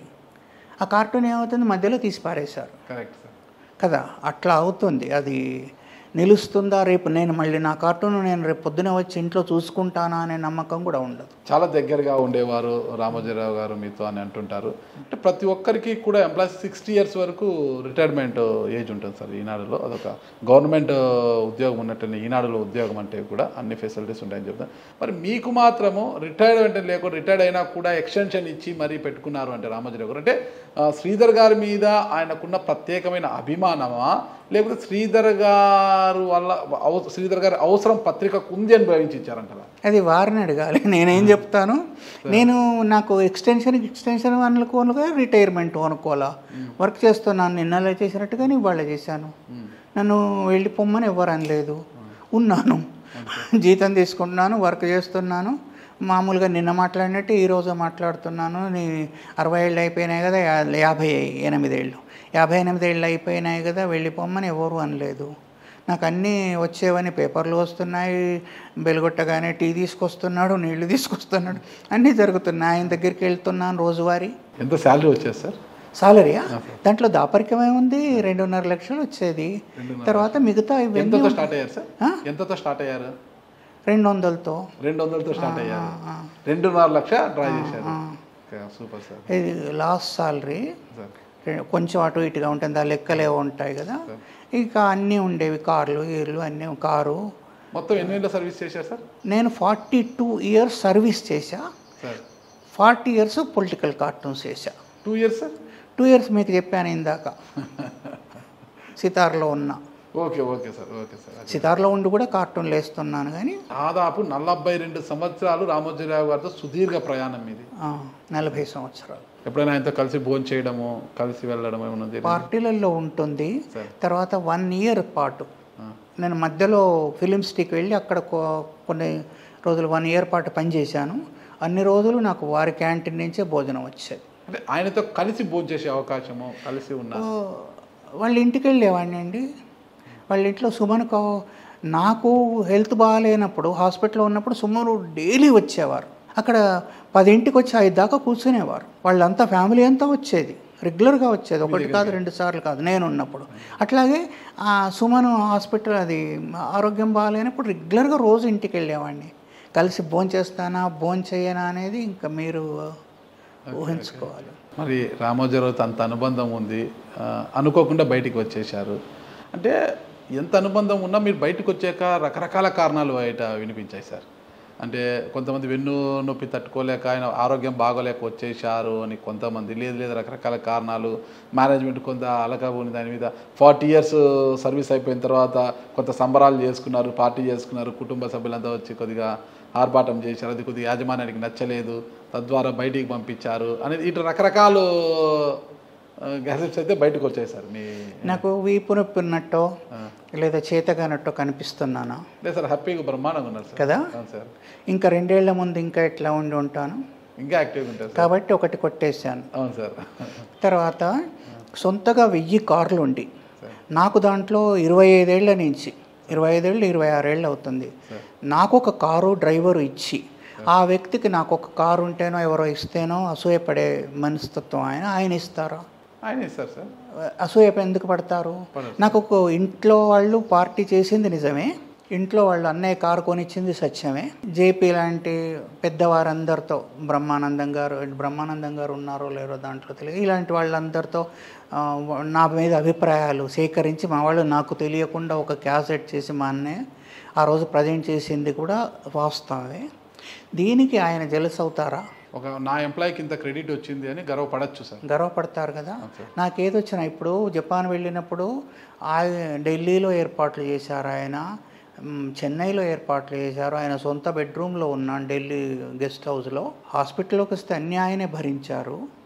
నాకేదొచ్చినా గొప్పగా చెప్పుకునేవారు. మరి ఎందుకు బయటకు వచ్చారు సార్ మీరు? సార్ ఇప్పుడు 10 ఏళ్ల తర్వాత వచ్చాను అనుకోండి, 10 ఏళ్ల తర్వాత మీరు వచ్చి ఇంటర్వ్యూ చేస్తున్నారు, అదే అడుగుతారు కదా. ఇంకా 10 ఏళ్ల ముందు వచ్చాను అనుకోండి, ఒకటే సమాధానం అండి. 40 ఏళ్ళు చేశాను, 40 ఏళ్ళు ఎక్కువే అనిపించింది నాకు. తర్వాత డై యంగ్ అంటారండి, అంటే మనం వేస్తున్నప్పుడే బయటకు వచ్చేస్తే, వేస్తున్నప్పుడే నిష్క్రమిస్తే వేస్తున్నాడనే గౌరవం ఉంటుంది. వీడు వేయట్లేదు, చెత్త వేస్తున్నాడు, పనికి రాకుండా పోతుంది, ఇది వరకు లేదు అనుకున్నప్పుడు ఎట్లా ఉంటుంది? ఒక మంచి గుర్తింపు ఉన్నప్పుడే బయటికి రావడం గౌరవము, ఆ గుర్తింపు తగ్గిపోయినప్పుడు బయటికి రావడము అగౌరవం అని భావించి బయటకు వచ్చారు. అవును, అంతే కదా సార్? అవును, ఇది కరెక్ట్ సార్. ఇది ఎందుకంటే ఎవరైనా కూడా ఆ ఫీల్డ్లో తనకు బాగా గుర్తింపు ఉన్నప్పుడే అలా పెట్టుకోవడము చాలా మంచిది సార్. నా అభిప్రాయం కూడా అదే సార్. ఎప్పుడు కూడా అదే. లేదా బయటకు వచ్చినాక ఇంకేమన్నా చేసుకోవడానికి, ఇప్పుడైతే నేను మీకు చెప్పాను ఇందాక, వీడియోస్ చేస్తున్నాను, పొలిటికల్ వీడియోస్ చేస్తున్నాను, ఆర్ట్ పైన చేస్తున్నాను, ఏవో బుక్స్ రాసుకుంటున్నాను, స్కూల్ పెట్టి ట్రైనింగ్ కూడా స్కూలు ఇది అదే 15 ఏళ్ళ పైబడ్డ వాళ్లకు ఆర్ట్ నేర్పిస్తున్నాను. ఎవరన్నా ఇంట్రెస్ట్ ఉంటే కార్టూన్స్ నేర్పిస్తాను, వర్క్షాప్స్ పెట్టున్నాను, యూఎస్ వెళ్ళి వచ్చాను, ఖాళీగా ఏం లేను. అట్లా వెళ్ళగలిగినప్పుడు మొత్తంగా చేత కాకుండా వస్తే బయట ప్రపంచాన్ని నేను చూస్తాం, టైం కూడా ఉండదు కదండి. మనం ఈనాడుకు ఒక్కదానికే కాదు, పబ్లిక్ కూడా కమిటెడ్ కదా, రోజు కార్టూన్ ఇవ్వాలి కదా, ఎదురు చూస్తారు కదా. ఈనాడు కోసమే కాదు కదా, ఈనాడు కోసమే కాదు, నా సాలరీ కోసమే ఫిట్ కాదు. ఎందుకు అనేది నాకు అర్థమైంది సార్. సరే, ఈ రామోజీరావు గారితో మీకు చాలా అనుబంధం ఉంది, 42 సంవత్సరాల అనుబంధం అది. ఒక్కసారి రామోజీరావు గారు ఇక లేరు, ఆయన మనం విడిచి వెళ్ళిపోయారు అని ఎంత సమయానికి తెలిసింది సార్ మీకు ఆ రోజు? నమ్మలేదండి. రాత్రి మొత్తం మెలుకుతూ ఉన్నాను. ఎవరో మెసేజ్ పెట్టారు నాకు, డైరెక్ట్ మెసేజ్ రాలేదు, ఎందుకంటే అక్కడ లేను కదా. ఎవరో హాస్పిటల్లో అడ్మిట్ అయ్యారట అని చెప్పారు, బాగా సీరియస్ ఉందట అని చెప్పి. నేను నాకున్న కనెక్షన్స్తోనే అడుగుతాను కదా, అడుగుతా ఉన్న సీరియస్గానే ఉందని తెలిసింది. అయితే నాకు ఒకటే ఒక నమ్మకం ఏముందంటే, గివింగ్ అప్, వదిలిపెట్టేయడం అందరూ వదిలిపెట్టేస్తాం, మనం లాగలేనప్పుడు వదిలిపెట్టేస్తాం, లేకుంటే ముందుకు పడతాం. అయితే రామోజీరావు గారికి వదిలిపెట్టేయడం అనేది ఉండదు. అంటే పత్రికా రంగం తీసుకోండి, బిజినెస్ తీసుకోండి, ఇతర ఫీల్డ్స్ ఏమన్నా తీసుకోండి, ఆయన ఎప్పుడు పట్టుబట్టి ఉన్న ఆయన మృత్యుతో కూడా పోరాడుతుంటారు, ఈయనే నెగ్గుతారు అనే ఒక విశ్వాసం, సంపూర్ణమైన విశ్వాసం, ఆఘాతం కలగనటువంటి విశ్వాసం ఉంది నాకు. దాంతో ఏమైంది, హాయిగా ఉన్నాను. పొద్దునే తెల్లగారగానే స్టన్ అయ్యాను. ఆయనే కనిపిస్తారు కదా ఎవరికైనా, ఎవరైనా పోయారంటే వాళ్ళే కనిపిస్తారు, ఇంకేం కనిపించదు.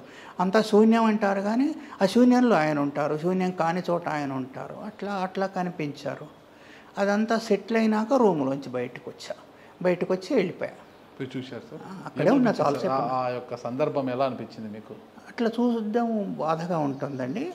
ఎందుకంటే బాగా చైతన్యవంతమైన మనిషి, ఎవరైనా కూడా చైతన్యం ఉన్నవాళ్ళు, తిరుగుతున్నవాళ్ళు, నడుస్తున్నవాళ్ళు, మనతో మాట్లాడిన వాళ్ళు, కూర్చున్న వాళ్ళు, జోకులు కానీ అన్నీ కష్టసుఖాలు పంచుకున్న వాళ్ళు, అట్లా ఉంటే ఎట్లా ఉంటుంది? అదే పరిస్థితి నాది. దీన్ని ఇంకో రకంగా ఎట్లా వివరించగలం? ఎవరో వేరే వాళ్ళు అంటే ఏ నాయకులు ఎవరో పోతే కార్టూన్ చిత్రించగలం, మన సొంత వాళ్ళు పోతే కుటుంబంలాగా, అక్కడ ఉన్నంతసేపు అయితే కుటుంబంలాగా ఉన్నాను.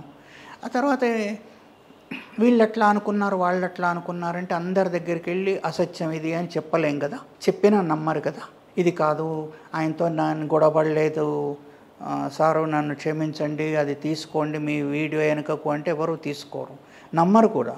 లేకుంటే నాకు కారు ఇచ్చినందుకో, లేకుంటే నాకు ఇంకేదన్నా దొరికినందుకో ఈర్ష్యపడ్డారు లేదా కోపగించుకున్నారు అన్నా, కోపగించుకోలేదు అంటే కూడా నమ్మేవాళ్ళు ఉండరు. ఎట్లా యద్భావే తద్భవతి అని ఎట్లా అనుకుంటే అట్లా అనుకోనివ్వండి. తండ్రి సమానులైన మీ గురువు రామోజీరావు ఇక లేరు అన్న ఒక చేదు నిజం మీకు డైజెస్ట్ అవుతుందా? జీర్ణించుకోవడం కష్టమే, కానీ సత్యంగా ఉంటుంది. మీరు అంత గొప్ప వ్యక్తి అని ఆయనను కీర్తిస్తున్నారు సార్. కొన్ని రాజకీయ పక్షాలు ఆయనను బాగా ఇబ్బంది పెట్టాయి, మార్గదర్శి చిట్ ఫండ్స్ పేరు అవి ఇవి అంటూ కేసులు గట్రా వేసి ఇబ్బందులు పెడుతున్నప్పుడు మీకు ఎలా అనిపించింది? ఆయన బాధపడ్డం నాకు బాధాకరంగా ఉంటుందండి. కానీ అలాంటి పాలిటిక్స్లోకి నేను వెళ్ళదలుచుకోలేదు. ఏమవుతుందో కూడా నాకు తెలియదు, ఎందుకంటే ఐఎమ్ అన్ ఆర్టిస్ట్గానే ఉంటాను కాబట్టి లౌకిక విషయాలు ఏం జరుగుతున్నాయి అవి కొంచెం దూరంగా ఉన్నాను కాబట్టి ఎన్నిసార్లు చదివినా అర్థం కాకపోవడం, తెలియకపోవడం, అసలు ఏం తప్పు ఎవరు తప్పు అనేది తెలియక పట్టించుకోకుండా ఊరుకుంటే బెటర్ కదా. నాకు ఆయనకు ఇబ్బంది కలగడం నాకు ఇబ్బంది అవుతుంది. ఆయన్ను కష్టపెడితే ఆ కష్టంలో ఇంతన్నా నాకు అయ్యో చివుక్కుమంటాను. మనం అక్కడ లేము, ఆదుకోలేము, అంత పెద్దవాళ్ళం కూడా కాదు కనుక ఎప్పటికి కూడా బాధపడతాం కదా. ఒక కార్టూనిస్టుకు ఉన్న బలం గురించి మనం ఇంతసేపు మాట్లాడాం సార్. అమెరికాలో ఒక సంఘటన రుజువు చేసిందని నాకు తెలిసి, ఆయన ఒక ల్యాండ్ గ్రాబరు ఆయనను పోలీసులు పట్టుకోవడానికి ప్రయత్నిస్తే వెళ్ళిపోతే అతను ఫోటో కూడా దొరకలేదు, కానీ ఆ కార్టూన్ను చూసి ఆయనని ఒక స్టేట్లో దొరికితే అరెస్ట్ చేశారనేది ఎక్కడో విన్నాను సార్ నేను. అంటే కార్టూనిస్టుకు ఉన్నంత ఆ బలము, అంటే ఒక కార్టూన్ను గీయడం వల్ల అతనిది, ఒక కార్టూనిస్ట్ అక్కడ ఆ దేశంలో ఆ బొమ్మను చూసి అతన్ని అరెస్ట్ చేశారు పోలీసులు అనేది విన్నాను సార్. థామస్ నాస్ట్ అనే కార్టూనిస్ట్ ఉండేవాడు, యంగ్ కార్టూనిస్ట్, పెద్దవాడు కూడా కాదు. అయితే అక్కడ న్యూయార్క్ సిటీ కడుతున్నారు అప్పట్లో. కడుతున్నప్పుడు డేట్స్ ఇయర్స్ గుర్తులేవు. కడుతున్నప్పుడు అక్కడ మేయర్ పేరు బాస్ట్వీడ్ అనేవాళ్ళు, ఇంకా వేరే ఇంత పొడుగు పేరు ఉంది కానీ బాస్ట్వీడ్ అనేవాళ్ళు. ఆ బాస్ట్వీడ్ ఏం చేశాడంటే కరప్ట్, ఫండ్స్ పైనుంచి వచ్చిన ఫండ్స్ అన్నీ తినేశాడు, అక్కడి భూములన్నీ కబ్జా చేశారు. ఆయన మనుషులు నలుగురు ఉండేవాళ్ళు, ఈ నలుగురు కలిసి కబ్జాలు అదంతా చేసేవారు. రోజు ఈ థామస్ నాస్ట్ ఆయన పైన కార్టూన్లు వేసేవారు. కార్టూన్లు వేస్తే ఒకసారి బేరానికి పెట్టారు, ఏది నీకు $1,00,000 ఇస్తాను, $10,000 ఇస్తాను, అట్లా పెంచుతూ పోయి $1,00,00,000 దాకా, అంటే $1,000,000 దాకా చేరుకున్నారు. నిన్ను ఇంగ్లాండ్ వెళ్ళి చదివిస్తాము ఇదంతా. దానికంతా పెంచి ఒకసారిగా అది బయట పెట్టేశాడు. ఫలానా ఆవిడొచ్చి నాతో బేరం పెట్టాడని చెప్పి. అయితే ఆయన కరప్షన్ విషయంలో గొంతు మీదకి వస్తుంది కదా, ఏ పదవిలో ఉన్నా. వచ్చినప్పుడు ఏం చేశాడంటే పారిపోయాడు. పారిపోయినప్పుడు స్పెయిన్లో అనుకుంటా, వాళ్ళకి ఇంగ్లీష్ రాదు. ఈయన బాస్ట్రీడ్ పైన ఏదో పిల్లలను ఇట్లా లిఫ్ట్ చేస్తున్నట్టుగా ఒక కార్టూన్ వేశాడు. అది ఒక కవర్ పేజ్ వచ్చింది. ఆయన ఫొటోస్ లేకుండా చేసి జాగ్రత్త పడి వెళ్ళిపోయాడు బాస్ట్రీడ్. వెళ్ళిపోతే పారిపోతే స్పెయిన్లో ఏం చేశారంటే ఆయన దిగగానే ఆయన చూసి అమెరికాలో పిల్లల్ని దొంగిరించి వచ్చినట్టున్నాడు, అందు గురించి కవర్ పేజ్ చేశారు, పిల్లల దొంగ అనుకొని పట్టుకున్నారు. కార్టూన్ చూసి పట్టుకుంటే పారిపోయి వచ్చాడని తర్వాత తెలిసింది. మళ్ళీ అమెరికాకు అప్పగించారు, జైలుకి వెళ్ళాడు. అదంతా వేరు కథ. అది ఒక బలమైన సాధనం అండి. ఇందాక AK-47తో ఉదహరించింది. అందుకే విజువల్ మీడియం బలమైన ఆయుధం కాబట్టే నొచ్చుకోవడానికి అవకాశాలు ఉంటాయి, నొప్పించడానికి అవకాశం ఉంటుంది, తర్వాత ఏమో తొందరగా రియాక్ట్ అవుతారు. అలా మీరు కార్టూన్ వేసినప్పుడు ఎవరైనా నొచ్చుకొని ఎంతోమంది మనోభావాలు దెబ్బతిని ఉంటాయి మీరు వేసిన. చెప్పాలంటే ఇక నాకు తెలిసి ఒకటి, ఎన్టీ రామారావు గారు ఒక కొండ ఉంది, ఆ కొండ పక్కన కూర్చొని పుత్ర కామేశ్వరి యాగం చేస్తుంటే టీడీపీ వాళ్ళంతా కూడా తెలుగుదేశం పార్టీని అంటే అధికారంలోకి తీసుకురావడానికి ఒక సైన్యంలా పోతుంటారు. ఎన్టీ రామారావు గారు పుత్ర కామేశ్వరి యాగం కొడుకు కావాలంటే లక్ష్మీపార్వతి గారితో కొడుకు కావాలన్న విధంగా అదొక కార్టూన్ అప్పుడు వేశారు. అది కొంత ఏమో నాకు నిజానికి సత్యం చెప్తున్నా అది గుర్తులేదు కానీ గొడవలు చాలా అయినాయి. కేసులు, గొడవలు, ధర్నాలు చేయడం, వాటి ముందు చాలా జరిగాయి. మీకు ఎప్పుడైనా ఫోన్ చేసి బెదిరింపు కాల్స్ వచ్చాయి. చంపేస్తాం, అది ఇది అని. చంపేస్తాం కాదు, చంపేస్తామన్నారు. మీకు సన్మానం చేస్తామన్నాం అనుకోండి, నాకు ఎందుకు ఆయన సన్మానం చేస్తాడు అనేది అర్థం అవుతుంది. సన్మానం అంటే ఏందో అర్థం అవుతుంది. మీకు తగిన గౌరవం దక్కాల్సిందే అంటాం అనుకోండి. ఆ వ్యంగ్యం ఉంటుంది చూడండి. ఎవరైనా మీరు గౌరవించాలో లేకుంటే సన్మానం చేయాలని వెళ్తారు, అట్లా అంటారా? మీకు సన్మానం జరగాల్సిందే అంటారా? దాంట్లో మాటలో తేడా ఉంటుంది. తెలుగులో ఇంకెక్కువ ఉంటుంది. పెడార్థం ఉంటుంది. పెడార్థం మనం తీయడం కాదు, మనం తీసేదాన్ని పెడార్థం అంటాం. అటు పెదార్థంతోనే మాట్లాడారనుకోండి. సారా ఉద్యమం అప్పుడు కానీ ఇతర పొలిటికల్ ఇది ఉన్నప్పుడు కూడా ఒకసారి అయితే రామోజీరావు గారు ఏమని చేశారంటే, పొద్దునే ఏం చేస్తావు అని అడిగారు నన్ను. అంటే వాకింగ్కి వెళ్తావు. ఎక్కడ వెళ్తావు? స్టేడియంకి వెళ్తావు. జాగ్రత్త, జనంలో తిరుగుతుండు, ఒక్కడిగా ఉండకు అని చెప్పారు. నడిచేటప్పుడు జనంలో ఉండు, ఒక్కడిగా వెళ్ళకు అని. ఏదో ఆయనకు హింట్ వచ్చినట్టే కదా. ఆ రోజు నుంచి ఏం చేశారంటే కొంతకాలం దాకా కారు మార్చేవాళ్ళు. అది కూడా నాకు తెలియదు, తర్వాత తెలిసింది. ట్రాన్స్పోర్ట్ డిపార్ట్మెంట్ వాళ్ళు చెప్తే తెలిసింది. కారు వచ్చిన డ్రైవర్ వచ్చేవాడు కాదు. నాకు ఎవరైతే డ్రైవర్ని పెట్టారో డ్రైవర్ వచ్చేవాడు కాదు. రోజు మారుతుండేవాళ్ళు. వచ్చేటప్పుడు ఒకళ్ళు, వెళ్ళేటప్పుడు ఒకళ్ళు, అట్లా కారు మార్చారు. అంటే ఏదో థ్రెట్ ఉంది అని నాకు తెలియదు. అది ఏందో తెలియదు. నేను కూడా తర్వాత యాజమాన్యం ఆలోచించింది మీ గురించి. రామోజీరావు గారు ఆలోచించారు. ఎప్పుడూ ఆలోచిస్తారు. మీరు ఒకసారి నాకు తెలుసు సార్, కోట్ల విజయభాస్కర్ రెడ్డి గారిని, ఎన్టీ రామారావు గారిని ఇట్లా రౌడీల్లాగా నిన్ను ఖతం చేస్తాను, నిన్ను మర్డర్ చేస్తాను అన్నట్టుగా కూడా అవి చాలా వేశానండి. అప్పుడు రాయలసీమ నుంచి కోట్ల విజయభాస్కర్ రెడ్డి అభిమానుల నుంచి ఎన్టీ రామారావు లేదండి, ఏం లేదు. ఇన్ఫ్యాక్ట్ కోట్ల విజయభాస్కర్ రెడ్డి గారు నాకు ఫ్లైట్లో కలిశారు. ఫ్లైట్లో కలిసినప్పుడు ఆయన సిగ్నేచర్ కూడా తీసుకున్నాను. క్యారికేచర్ వేసి హాయిగా ఆయన మాట్లాడరు అంటారు, కానీ ఢిల్లీ నుంచి ఇక్కడ దాకా వచ్చేదాకా మాట్లాడుతూనే ఉన్నారు. కోట్ల అప్పుడు సీఎం బెదిరింపులు కూడా వచ్చాయన్నమాట మీకైతే. అన్నీ ఉంటాయండి. మీరు బయట ఉంటే, బయట ఇంట్లో ఉన్నారనుకోండి, దొంగొచ్చి కొడతాడు, ఏం చేస్తాం.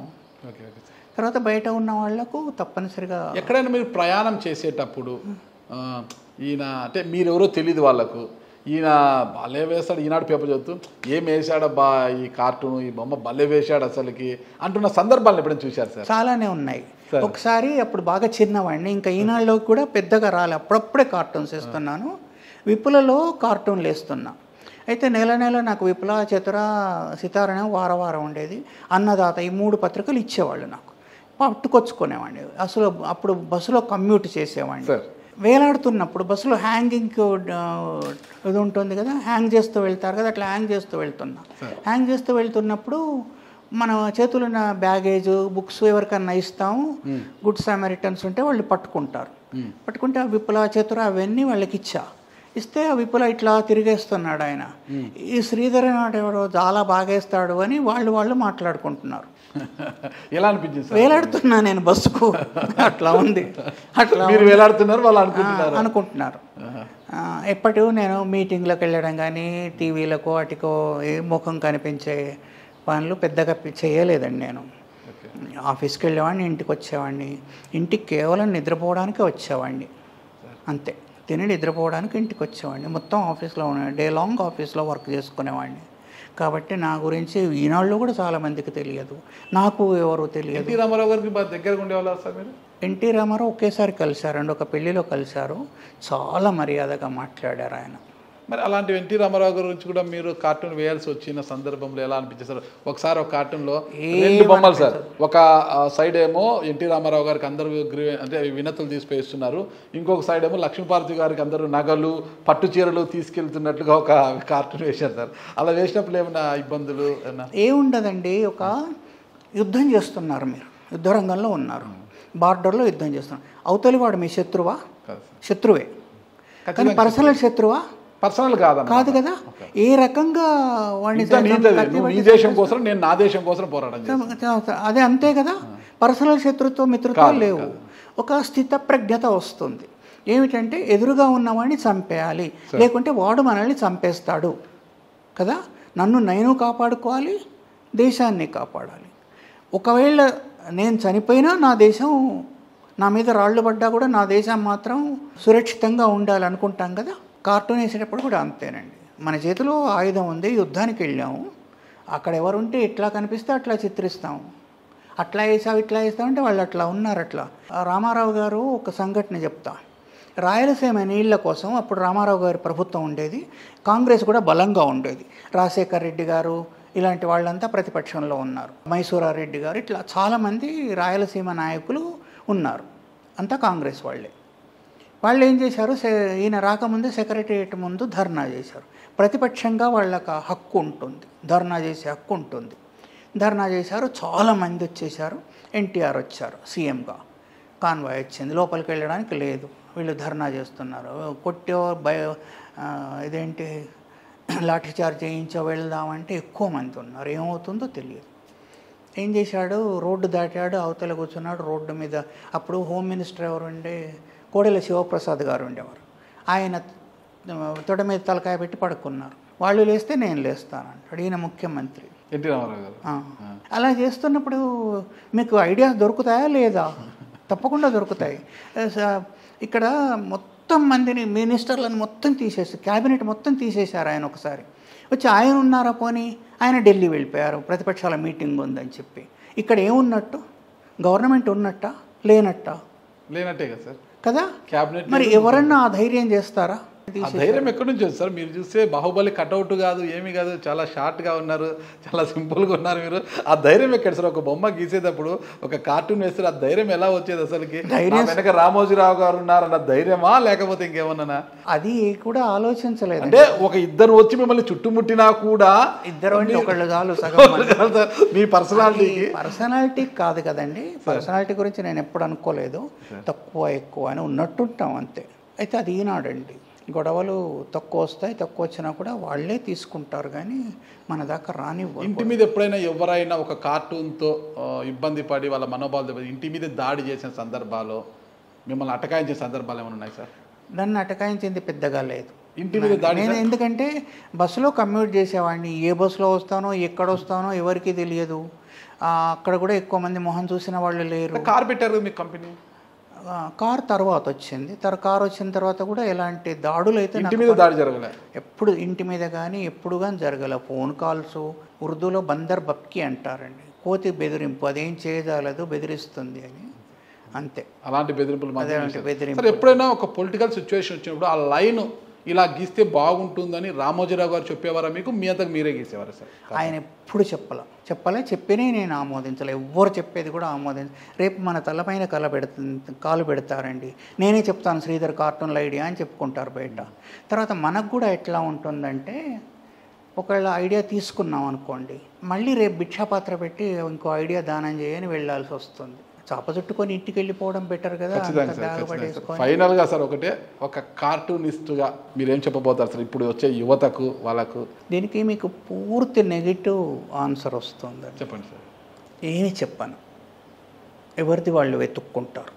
కాబట్టి ఎవరిది వాళ్ళు నేర్చుకోవాలి. వాళ్ళకు ముందు ఇంట్రెస్ట్ ఉండాలి, ఒక బర్నింగ్ ఉండాలి, మంట ఉండాలి, తనని తాను నెట్టుకోవాలి. శంకర్ కార్టూన్ ఒకటి ఉంది, నెహ్రూ నెట్టుకుంటుంటాడు, అట్లా నెట్టుకోవాలి మనల్ని మనం, అక్కడికి వెళ్తాం.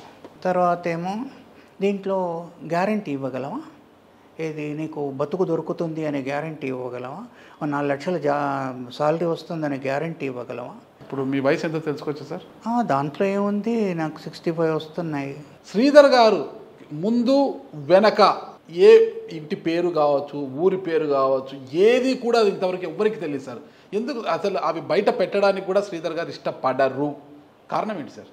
ఏం లేదండి, కొన్నిసార్లు చెట్టు పేరు చెప్పి కాయలు అమ్ముకోవడం ఎందుకు అనేది ఒకటి. దాంతో ఏమొస్తుంది, ఏం తెలుసుకుంటారు? శ్రీధర్ గారు వాళ్ళ తల్లిదండ్రులు వీళ్ళు, వాళ్ళ పలానా గ్రామానికి చెందినవారు, వీళ్ళు పలానా సామాజిక వర్గానికి చెందినవారు, ఆయన తోక ఇది అని సామాజిక వర్గాలు ఇదంతా నాన్ సెన్స్ అండి, నేను నమ్మను. అందుకే అనుకుంటుంటారు కదా సార్, కానీ ఇంతవరకు ఇది ఎవ్వరికి కూడా తెలియదు. అందుకే నా పేరులో సఫిక్స్లు కానీ ప్రిఫిక్స్లు కానీ పెట్టలేదు, పెడితే తెలిసిపోతుంది ఓకే ఈజీగా. Okay sir. ఎవరు అనేది ఏంటి అది ఇష్టం లేదు నాకు. ప్రాంతీయ విభేదాలు, నాన్ సెన్స్ అదంతా కూడా నాకు ఇష్టం లేదు. ఆర్టిస్ట్ అనేవాడు చాలాసార్లు చెప్పా, విశ్వమానవుడిగా ఉండాలండి. ఉండలేకపోవచ్చు మనకు పాస్పోర్ట్ ఉంటుంది, మనకు ఒక దేశం ఉంటుంది, ఒక ప్రాంతంలో పుడతాం, ఒక ప్రాంతంలో పోతాం, ఇదంతా తప్పనిసరి. అవి మనం ఏం చేయలేము. చేయగలిగినంత కాలం మేరకు ఎందుకు చేయకూడదు? అందరూ నా వాళ్ళు అనుకునే మనిషిగా ఎందుకు ఉండకూడదు? అది ఆర్టిస్ట్ అనేవాడు. ఇప్పుడు నాకు జపాన్ గవర్నమెంట్ పిలిచిందండి, నేను ఇక్కడి వాడిని, నేను ఇండియా వాడిని వెళ్ళను అంటే ఎట్లా ఉంటుంది? అక్కడి వాడిని అవుతాను, అందుకే పిలిచారు. ఇప్పుడు సైంటిస్ట్ ఉన్నాడు, సైంటిస్ట్ ఉండి కెమెరానే కనిపెట్టాడు, అది కాదు, అది విదేశ సంస్కృతి మనకొద్దు అంటే ఇప్పుడు ఇట్లా ఎక్కడ ఉండేవాళ్ళం మనం? ఇది మాట్లాడేవాళ్ళు నాన్ సెన్స్ అండి. రామోజీరావు గారు అంటే మీ గురువు గారు రామోజీరావు గారు సంస్థాన దినోత్సవానికి కూడా వెళ్ళారు కదా సార్ మీరు? నిన్న జరిగింది ఒకదానికి నేను వెళ్ళారు కదా సార్? ఓకే ఓకే, వెళ్ళి వచ్చారు. ఆడందరినీ కలిసి పేపర్లో కూడా వచ్చింది, నిన్న టీవీలో డే అంతా చూపెడుతున్నాను. అందరినీ కలుసుకుంటారు, మీ కోలీగ్స్ని, మీ జూని అందరినీ కలుసుకొని ఉంటారు. ఫైనల్గా రామోజీరావు గారి గురించి ఒక్క మాటలో చెప్పాలి అంటే ఏం చెప్తారు సార్? మంచి మనిషి అండి. మంచి మనిషి అనేది కూడా 2 మాటలు అయినాయి, నాకు అంతకన్నా ఒక్క మాటలో చెప్పేది ఏం దొరకలేదు. Okay sir. మంచి మనిషి, మంచి మనిషి, మంచి ప్లస్ మనిషి, మంచి మనిషి, మంచివారు. థ్యాంక్ యూ సార్, చాలా చక్కటి విషయాలు చెప్పారు. అసలుకి మళ్ళా శ్రీధర్ గారిని కలుసుకునే అవకాశం మళ్ళా రావాలి, ఏదో ఒక సందర్భం రావాలని నేను కోరుకుంటున్నాను సార్. ఆ సందర్భం కోసం వేచి చూస్తుంటాను సార్. థ్యాంక్ యూ సార్, నమస్తే. థ్యాంక్స్ అండి. ఓకే సార్, నమస్తే. Thank you very much.